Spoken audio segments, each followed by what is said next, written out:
6:15. This is the Sri Lanka Broadcasting Corporation. Here is the news, edited by Dilini Gunawardena and read by Indrani Senanayake. The headlines. Health trade unions are to resume strike as talks fail. Sri Lanka embraces Indian tourists with virtual launch of UPI transactions.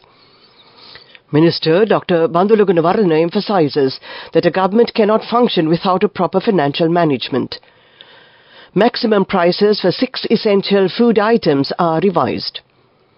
Ceylon Chamber of Commerce unveils Outlook 2024 report. In foreign news, the Red Crescent Society says currently about 16,000 people live per square kilometre in Rafah. In sports news, Kenyan marathon world record holder dies in road accident. The health sector trade unions have decided to resume their trade union actions as discussions held with the Ministry of Finance regarding their demands were unsuccessful. The union said accordingly 72 health sector trade unions, excluding doctors' unions, will launch an indefinite strike from 6:30 a.m. tomorrow. The decision had been taken following a meeting held between representatives of the Finance Ministry and trade unions this morning regarding the latter's demand for the disturbance availability and transport allowance to be extended for all healthcare personnel. In a groundbreaking move aimed at enhancing the convenience and security of digital payments for Indian tourists in Sri Lanka, a virtual launch event marked the introduction of unified payments interface transactions through Lanka QR this afternoon. The initiative, spearheaded by a collaboration between NPCI International Payments Limited and Lanka Pay Private Limited, promises to revolutionize the tourist experience by providing a seamless payment solution. The partnership between India and Sri Lanka further solidified during the President's visit to India in July 2023 and paved the way for innovative bilateral initiatives. Recognizing India's remarkable strides in digitalization and its potential to drive economic development, Sri Lanka has committed to leveraging India's digital public infrastructure to enhance service delivery for its citizens. President Ranil Wickremesinghe, during his virtual address, congratulated Indian Prime Minister Narendra Modi on the recent opening of the Ram Mandir, highlighting the deep economic and cultural connections between India and Sri Lanka. He discussed the historical context of payments between the two countries, noting the presence of ancient South Indian coins found in Sri Lanka. President Wickremesinghe emphasized the technological upgrade represented by the Lanka QR and NIPL, envisioning their widespread adoption, particularly among Indian tourists visiting Sri Lanka. In a bid to assist consumers in making more informed and cost-effective purchasing decisions, the Consumer Affairs Authority has announced the revision of maximum wholesale and retail price ranges for 6 essential food items. The move comes as part of ongoing efforts to regulate the pricing of key commodities and ensure fair practices in the market. Effective immediately, revised price ranges have been established for dry chilies, white sugar, imported sprouts, imported onions, imported potatoes, and red lentil dal. Under the new guidelines, it can be expected to purchase a kilogram of dry chilies for 840 rupees, while white sugar will be available at 262 rupees per kilogram. Similarly, imported sprouts will be priced at 850 rupees per kilogram, and large onions will be sold at 310 rupees per kilogram. Furthermore, the Consumer Affairs Authority has introduced wholesale prices for potatoes and lentils set at 110 rupees per kilogram and 290 rupees per kilogram respectively. These are the wholesale prices, while the retail prices have been increased as well. This news comes to you from the Sri Lanka Broadcasting Corporation. Your next generation digital banking partner, People's Bank.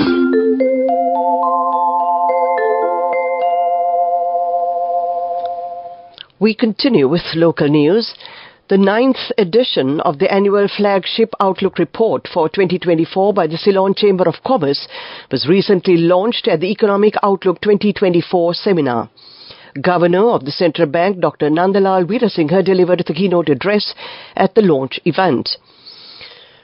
Compiled by the Economic Intelligence Unit of the Ceylon Chamber, the report provides insights into crucial business planning variables such as growth, inflation, interest rates, and exchange rates.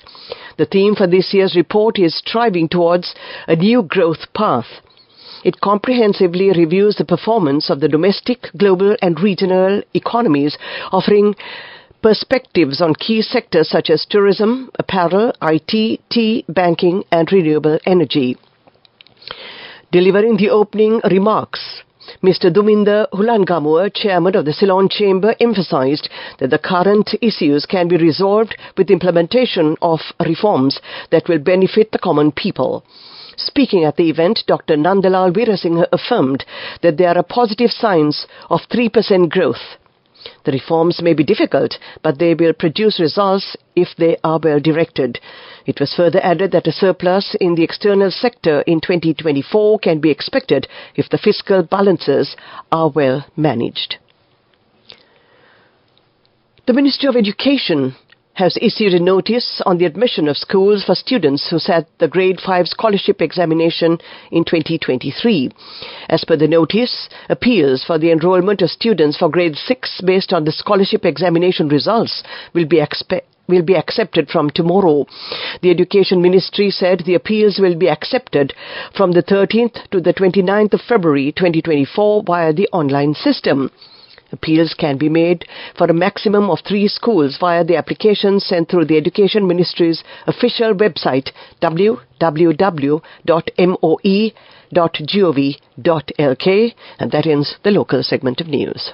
Enjoy seamless shopping. Open LCs, settle bills and transfer funds instantly, anywhere and anytime. With People's Bank Digital Solutions, you're empowered to do more, whenever and wherever you want. Unlock a world of modern banking conveniences with People's Bank, your next generation digital banking partner. People's Bank. The main news story is brought to you by Sinhala Mahatmya. Minister Dr. Bandula Gunawardena says that those who promise to save the country, if they gain the power, should be responsible enough to prove such means through acceptable data.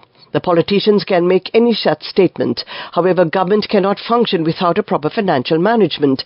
Recently, the President explained the critical situation the country is facing at the commencement of the new Parliament session.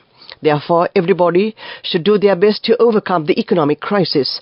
The Minister made these remarks at a media conference held at the Presidential Media Centre today. That was the main news story. The main news story was brought to you by Sinhala Mahatmya. We now take a look at Watchlight. The Sri Lanka Textile Manufacturers Association urges the government to give the VAT concession which is already given to the production of handloom textiles to the powerloom textile manufacturers as well. The VAT is imposed only on local fabric production. Consequently, the market price of imported textiles will be lower than domestically produced textiles. In a situation where VAT is not imposed on imported textiles, the consumer is not motivated to buy local textiles at a high price.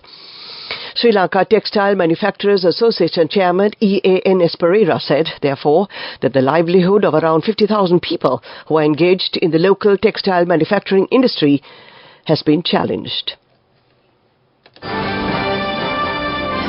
Coming up, World News.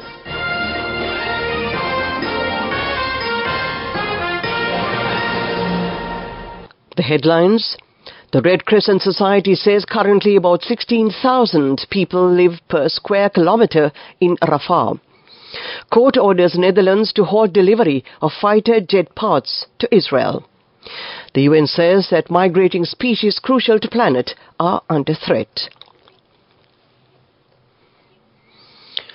The Israeli military has ramped up its attacks on Rafah in southern Gaza as it prepares for a possible ground offensive. At least 67 Palestinians were killed in intense overnight Israeli strikes in Rafah. The airstrikes have caused major destruction in Rafah, damaging homes, businesses and mosques, which is hosting 1.4 million Palestinians. Most of them fled their homes in central and northern Gaza due to Israeli offensive. The spokesperson for the Palestine Red Crescent Society says there's nowhere left in Gaza for Palestinians to go. A Dutch court has ordered the government to halt the delivery of parts for F-35 fighter jets used by Israel in its bombardment of the Gaza Strip. The order followed an appeal by human rights organizations against a lower court decision rejecting their argument that supplying the parts contributed to alleged violations of international law by Israel. Last year, human rights organizations in the Netherlands accused the government of being complicit in the alleged war crimes committed by Israel during its war in Gaza due to its exports of F-35 fighter jet parts. A UN report warns the world's most vulnerable migratory species face an increasing risk of extinction. Migratory species play an essential role in protecting the Earth's habitats by transferring nutrients, pollinating and maintaining woodlands. Over 40 years ago, many of the world's nations signed the Convention on the Conservation of Migratory Species of Wild Animals. Now, a first global assessment has been undertaken looking at the numbers and health of these animals. Of the 1,189 species assessed, the researchers have found 1 in 5 is threatened with extinction. To end this bulletin of world news, the headlines again. The Red Crescent Society says currently about 16,000 people live per square kilometre in Rafah. Court orders Netherlands to halt delivery of fighter jet parts to Israel. The UN says that migrating species crucial to planet are under threat. That ends this bulletin of world news, and right now we take a look at development news. Industries Ministry Secretary Tilaka Jayasundara disclosed that the ministry will create a special zone to relocate all tannery industries to Chennai in a bid to overcome environmental issues. She made these remarks at the opening of the 13th Footwear and Leather Exhibition recently held at the BMICH. She further said that the government has already allocated 50 acres of land and the zone could start before the end of the year. That was development news. Moving on with sports news. The men's marathon world record holder Kenya's Kelvin Kiptum, 24, has died in a road accident in his home country. He was killed alongside his coach in a car on a road in western Kenya yesterday. Kiptum made a breakthrough in 2023 as a rival to compatriot Eliud Kipchoge, one of the greatest marathon runners. Kiptum bettered Kipchoge's record, clocking the 42 kilometers in 2 hours and 35 seconds in Chicago last October. He had been named in Kenya's provisional marathon team for the Paris Olympics later this year. That was sports news.